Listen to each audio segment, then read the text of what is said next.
catching the sunset off of this Drees home, and I'm in the closet of all places. This closet is massive.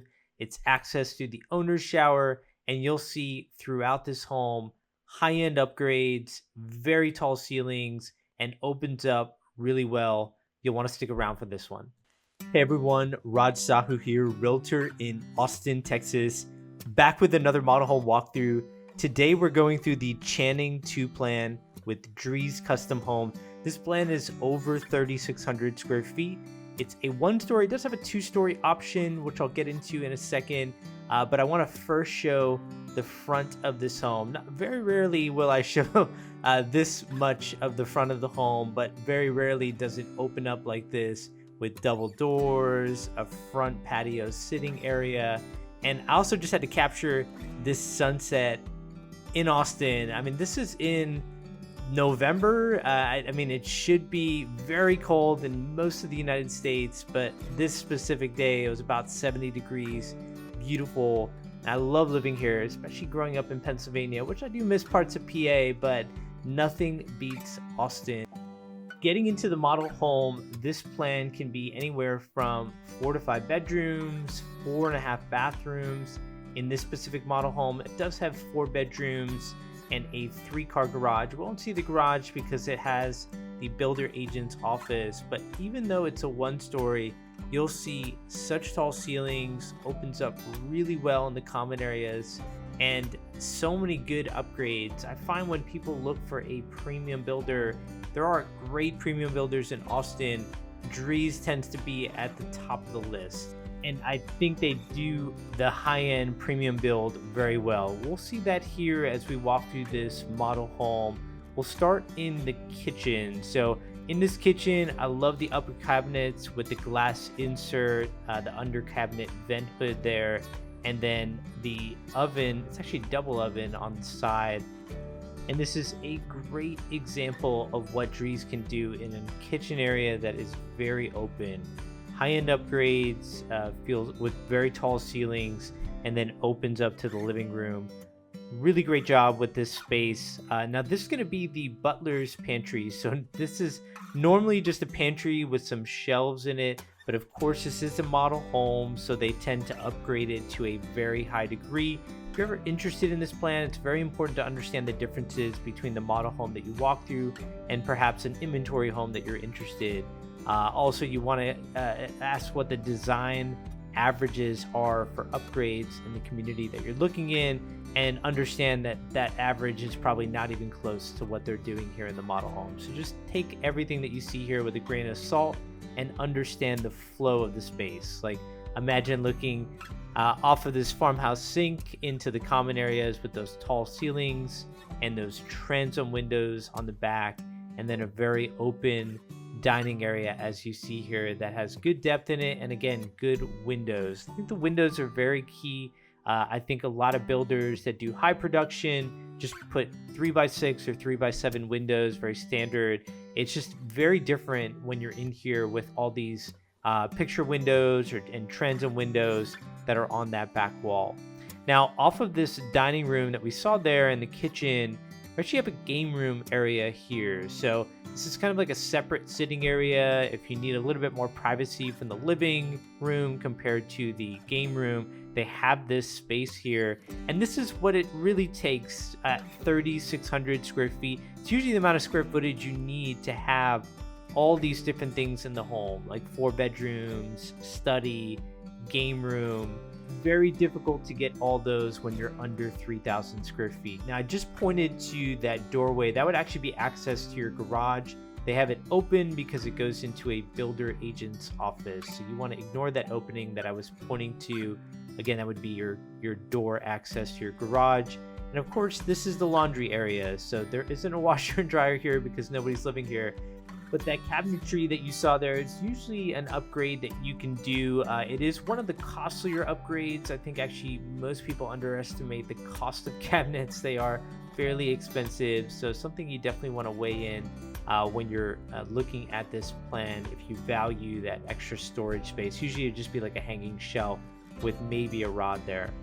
Now, on this side of the home, close to the game room, we do have two spare bedrooms. And the way Drees currently has this design in their base price is to put an in-suite full bathroom in each of their bedrooms that they have. Now, you want to obviously double check this in the community that you're interested in this plan in.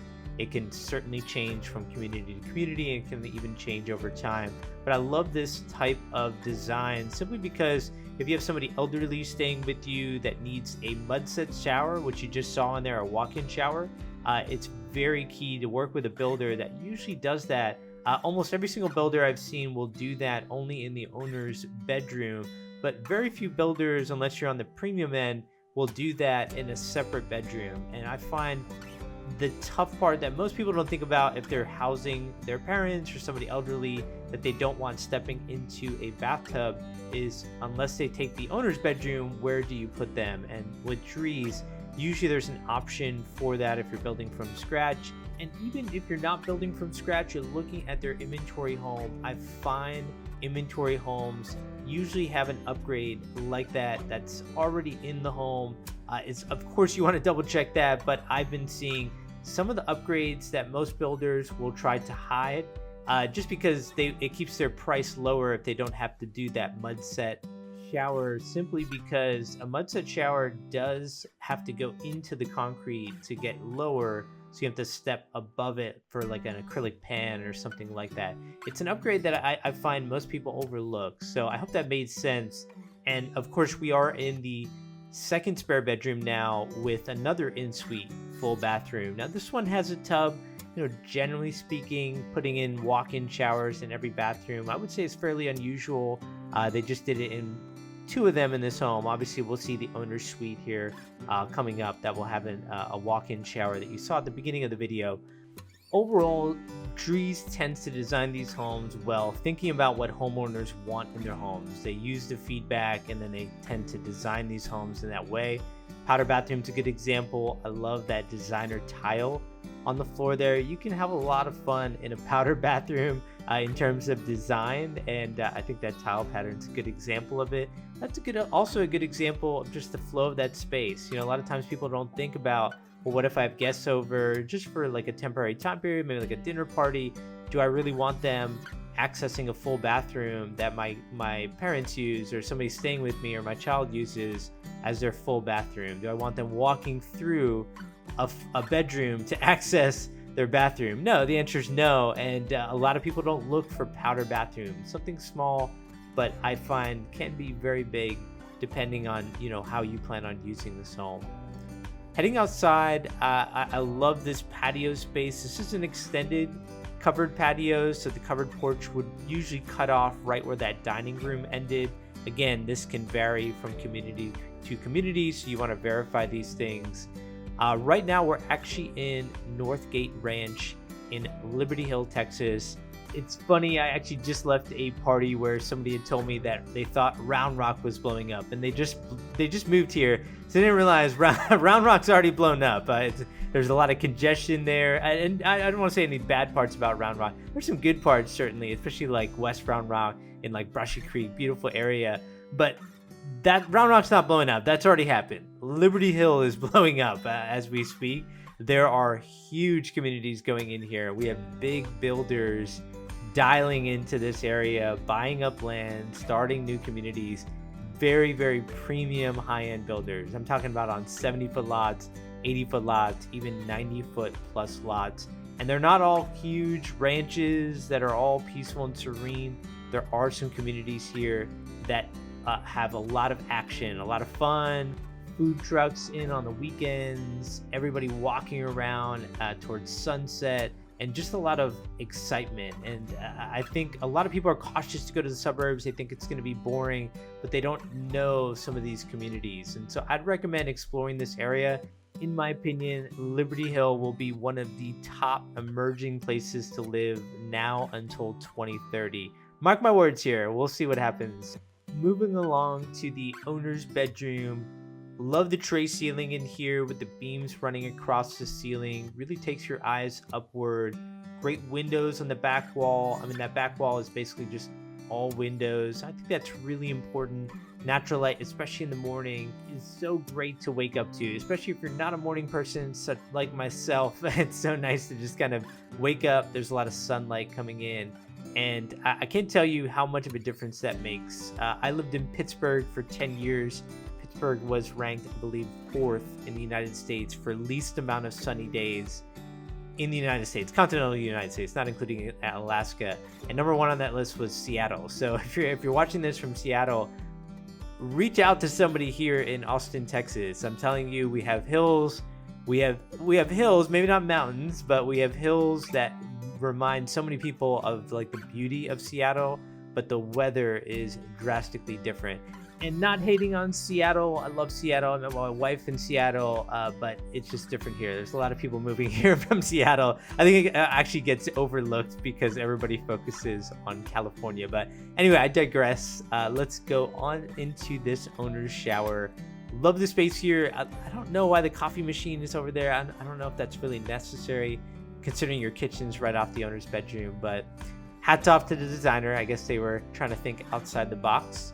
I love so many different parts of this owner's shower. The walk-in shower, first off, has this frameless glass that goes all the way around, really opens up the space. Love the bench in the back there. And of course, you have to have 2 shower heads. Why are you showering without 2 shower heads? It's amazing. I find that rain shower is going in everywhere. Really good stuff there. And then, of course, the drop-in tub and 2 sinks back to back. I should say sometimes drop-in tub and slide-in tub mean 2 different things with different builders. So it's a tub. I don't know which one, but we would have to verify that. And I love the windows in this space. You saw 2 transom windows up there. There's a pocket window right there. And keep in mind, they're going to usually frost that. It's just nobody's bathing here in the model home. So they just kind of kept that open to really extend the space. And then same thing for the closet. You know, if you want privacy in your closet, obviously you see some blinds there. You can put those down, or you could just frost that window, which my wife and I actually did that aftermarket on some transom windows we wanted privacy on. Very easy to do. We just went on Amazon and bought some material to frost those windows. Very easy to do. And then I'm going back to that sunset because going back to what I was mentioning before, living in Pittsburgh, I was always very positive at that time, saying the weather's not that bad. And then I moved down south and I realized how bad it was. The sun does make a massive difference. When you can walk out your door in the middle of November and it's 70 degrees out, it feels great. Don't get me wrong, there are some parts of our weather like July and August that are very different, very hot. And if you're not accustomed to that, it might feel very different. You might also acclimate to that heat. I feel people acclimate to heat much more than cold. But I'm spending some time talking about it just because it keeps getting brought up. It's because I'm doing this in November and everyone's reaching out to me from like Seattle or Chicago and wanting to move here. And so this is a really interesting time, I think, especially towards the tail end of this pandemic. Now, I mentioned Butlers Pantry. This would actually be considered the Butlers Pantry, and I think what we saw previously would just be more of a pantry with built-in cabinetry. So that was probably a better word for it. And then we are getting back to the front of the home. So this was the study when you first walk in on the right side of the home. The study sometimes can get built out with double doors. It does depend on the plan and the community. And of course, I have to sit down here to show you the view if you had your desk facing out to the front of the home, which I actually think is pretty cool. Facing out to those windows. You saw that sunset in this specific home, so it is west facing. I thought that was a very cool work from home element, just kind of like the desk looking out to the front of the home, especially from in this area in Liberty Hill where they have very large yard sizes. I think that's a very cool touch. Now we have the 4th bedroom here that also has an in-suite full bathroom. So I like the layout of this plan simply because this bedroom and study is private from the other areas. It's private from the game room, private from the other 2 bedrooms. I find when people are housing their parents, it's a great bedroom to house them in just because it's kind of away from everything. They can get their own space, and you have kids as well. Sometimes grandparents, I find, just need a little bit of a break from they earned it, right? They've already raised kids, so if they need a little bit of a break from the grandchildren, they have their own space to kind of sleep here. If you have a crying baby or something like that, really good area to kind of keep them in. Now, if you want more model home walkthroughs with Drees, click on the playlist button at the top right of this video. And then, of course, if you are interested in real estate in the Austin area, my information's in the description of this video. Feel free to reach out to me there, and hope this helps. Take care.